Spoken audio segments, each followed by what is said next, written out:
សួស្តីអ្នកទាំងអស់គ្នាបាទសូមស្វាគមន៍មកកាន់វីដេអូទម្រេចឆ្នោតយួនបាទសម្រាប់ថ្ងៃទី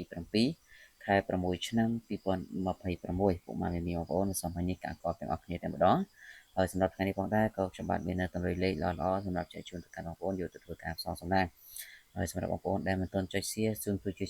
share ម្នាក់មួយបាទហើយ comment 168ដើម្បីទទួលបានលាភសំណាងទាំងអស់គ្នាយើងចូលទៅកាន់ទម្រេចរបស់យើងតែម្ដងសម្រាប់ថ្ងៃទី7ឆ្នោតយួនថ្មីម៉ោង10កន្លះបាទបច្ចុប្បន្នលេខអូខ្ទង់គឺពុកម៉ែមីសូមធ្វើការអូខ្ទង់9និងខ្ទង់7បាទសម្រាប់ខ្ទង់9នេះយើងបុក9 6 9 7 A B C D ចំណែកខ្ទង់7យើងយក7 1បាទ7គាត់71បាទចំពោះបងប្អូនដែលចង់បានលេខបុកប៉ុស្តិ៍ A B C D ហ្នឹងបាទយើងមានលេខទុយ2គ្រាប់លេខទៅ2ប៉ុស្តិ៍ទេហើយសេវា80000រៀលបងប្អូនឆ្នោតចេញចំបានយកសេវាតាមក្រោយអញ្ចឹងសម្រាប់អ្នកចង់លេខអាចឆាតចូលប្រាប់ផ្សាយដើម្បីសុំបានម៉ោង4កន្លះក៏ដូចគ្នាអញ្ចឹងបងប្អូនអាចសុំបានទាំងអស់គ្នាបាទសម្រាប់ម៉ោង6កន្លះវិញគឺពុកម៉ែនេះសូមធ្វើការអូខ្ទង់6និងខ្ទង់5បាទសម្រាប់ខ្ទង់6នេះគឺយើងយក64និង65ហើយសម្រាប់ខ្ទង់5នេះវិញ